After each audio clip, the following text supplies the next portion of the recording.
Let's rewind to the beginning. I grew up 2 houses down from a girl named Mia. We met when we were 4 because she threw a plastic shovel at my head in a sandbox. From that day on, we were glued together. We rode the same bus, traded half our lunches, and cried together when her goldfish died. When we were 7, sitting on her porch swing eating popsicles, she turned to me and said, "When we grow up, we have to get married." She pulled out a red crayon and wrote on a napkin, "I promise to marry Mia." Then she held the napkin and said, "Spit shake. You don't say no to a spit shake." So I did it. That napkin disappeared into her room, and I forgot about it by the next week. Life moved on. We got older. Middle school hit, and suddenly having a girl as a best friend wasn't cool anymore. The other guys made fun of me, so I started pulling away, sat at different lunch tables, pretended I didn't see her in the hall. By 8th grade, we barely talked. She left me a note in my locker that just said, "You owe me."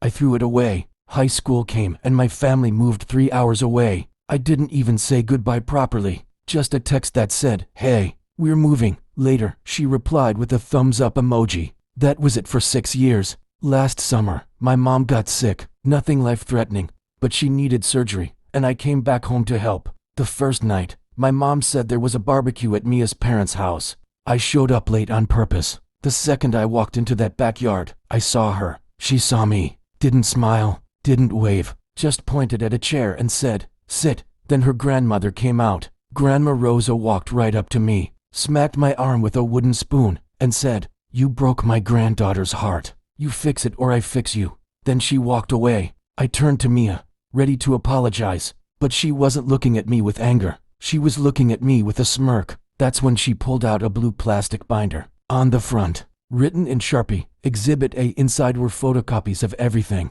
The napkin from the porch swing, printed AIM chat logs from 2010, and then screenshots of my Instagram, photos from college. Every time I posted a picture with a girl, she had circled it and written a number. Next to a photo of me at a formal with my ex, she wrote, "Day 4892.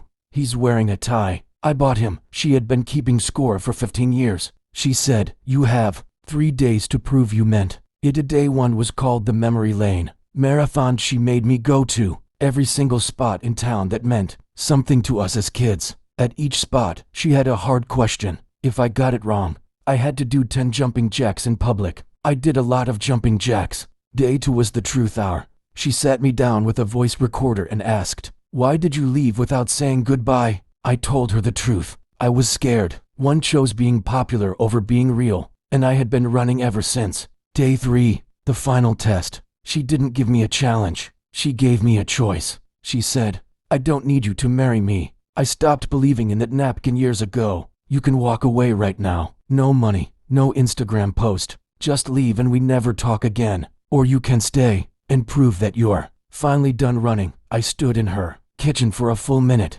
Grandma Rosa was watching through the window. I looked at Mia, not the little girl on the porch swing, the woman who had waited 15 years for an apology I never gave. I said, "I'm staying." She didn't smile. She just nodded and said, "Good, then take me to dinner." We went to dinner, then another dinner, then a movie. I extended my trip by another week. We hung out like kids again. No pressure, no wedding talk. We're not engaged. We're not even officially dating yet. But I did one thing she asked. I posted on Instagram a picture of the blue folder with the caption, "I made a promise when I was 7. I spent 15 years breaking it." Last week, she made me prove I meant it. I didn't pass every test, but I stopped running. That post got more likes than anything I've ever put up. And Mia commented 3 words, "Folder stays closed, for now." If you think that's crazy, you should see what happened when I asked her grandma for her blessing last week. Spoiler, she pulled out the wooden spoon again. But that's a story for another video.